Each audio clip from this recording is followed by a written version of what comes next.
We live in a state of constant exposure, tethered to variables beyond our influence. The volatility of global markets, the sudden gridlock of a morning commute, or the unpredictable shifting of a professional reputation.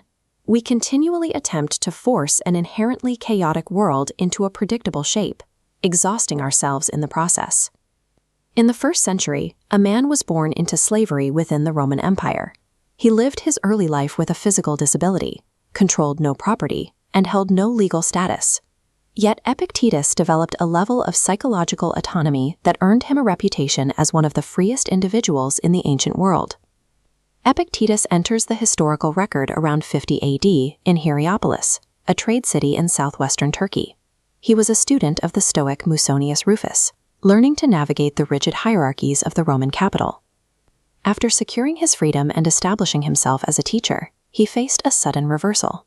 In 90 AD, the Emperor Domitian expelled all philosophers from Rome. Epictetus lost his home and his community, forced to rebuild his life in a foreign province. He settled in Nicopolis, a rugged, remote border town in northwestern Greece. He conducted his lectures amidst these ruins, demonstrating that his philosophy functioned without the support of the imperial forums or the luxuries of the capital. Through this exile, Epictetus isolated a structural flaw in human reasoning.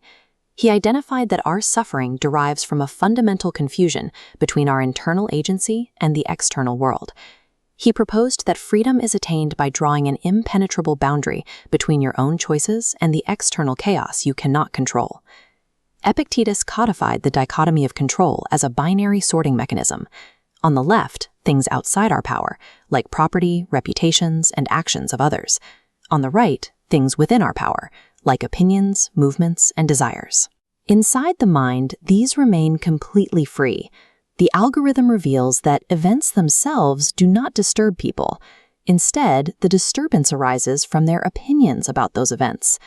When a ceramic cup falls and shatters, the event is a physical reality. The distress we feel is the result of an irrational expectation that a fragile object should remain indestructible forever. We suffer when we demand that reality conform to our wishes, rather than adjusting our expectations to match reality. We can apply this dichotomy to minor daily stressors. Epictetus used spilled oil or stolen wine to illustrate the psychological trade-offs we make every day. When an accident occurs, you have the opportunity to make a deliberate transaction. By accepting the loss, you are purchasing a more valuable asset, your own mental tranquility. This logic scales to interpersonal conflict through his concept of the two handles.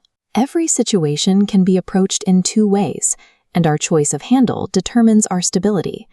In a conflict with a family member, the jagged handle represents the injustice they committed, a factor you cannot control. The smooth handle represents your duty to remain a good person, which is entirely within your sphere of power. He compared life to a dinner banquet. When a dish is passed to you, you take a portion. If it has not yet reached you, you wait. You refrain from anxiously reaching across the table for things not currently in your possession. The Enchiridion functions as a field-tested manual for neutralizing daily threats to your psychological stability. By applying this sorting mechanism consistently, you build what Epictetus described as an invincible mind. Invincibility requires a singular condition. You must refuse to enter any contest where the victory depends on external factors. If you only compete in the arena of your own choices, you cannot be defeated. The cost of entry is a willingness to appear foolish or unsuccessful to the world. Protecting your social status requires handing your psychological freedom over to the opinions of others. Philosophy is a practice of execution, not just memorization.